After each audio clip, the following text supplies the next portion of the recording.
Hi అండి. ఇది అమ్మ వాళ్ళ ఇంటికి వచ్చినప్పుడు వీడియో. పిల్లలు అడిగారని ఫ్రెంచ్ ఫ్రైస్ చేస్తున్నాను. చాలా బాగా వచ్చినాయండి. యూట్యూబ్ ఓపెన్ చేస్తే చాలండి ఎన్ని రకాల ఐటమ్స్ ఉన్నాయో ఆలూతో స్నాక్స్, టిఫిన్స్, కర్రీస్ అమ్మో చాలా ఉన్నాయండి. పిల్లలు స్నాక్స్ చేయమని అడిగారు. ఆలూతో ఫాస్ట్గా అయిపోయేది ఏదన్నా ఉందంటే ఈ ఫ్రెంచ్ ఫ్రైసే, అందుకని ఇదే చేస్తున్నాను.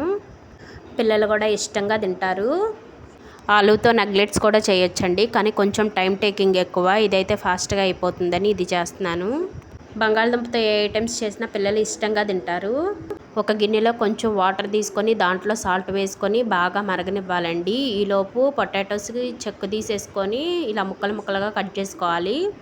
ఇలా కట్ చేసుకున్న ముక్కల్ని వేడి నీళ్ళల్లో వేసి 2 minutes అలా ఉంచి తీసేయాలండి. ఎక్కువసేపు ఉడికితే మెత్తబడిపోతుంది. అలా వేసుకొని తీసేసేయాలి. ఇలా ఉడికిన పొటాటోస్ చల్లారేదాకా ఉంచుకొని దాంట్లో తడంతా ఆరిపోయిన తర్వాత నూనె వేసుకొని నూనెలో ఈ పొటాటోస్ వేసుకోవాలండి. ఒకసారి ఫ్రై అయిన తర్వాత తీసి మళ్ళీ ఇంకొకసారి ఫ్రై చేసుకోవాలి. ఇలా ఫ్రై చేసుకుంటే క్రిస్పీగా వస్తాయి.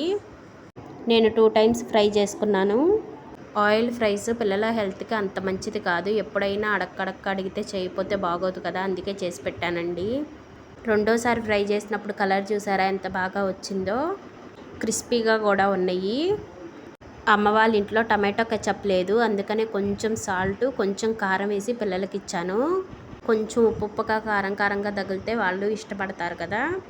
ఇంట్లో టమాటో కెచప్ ఉంటే హ్యాపీగా అలా తినొచ్చు. ఇంట్లో టమాటో కెచప్ లేకపోతే ఇలా ఒకసారి ట్రై చేయండి. ఇలా కూడా చాలా బాగున్నాయి. అంతే అండి, ఒక్కసారి కలిపేసుకొని ఇంకా హ్యాపీగా సర్వ్ చేసేసుకోవటమే. వీడియో నచ్చింది అనుకుంటున్నాను. నచ్చితే please like, share, subscribe to my channel. Bye.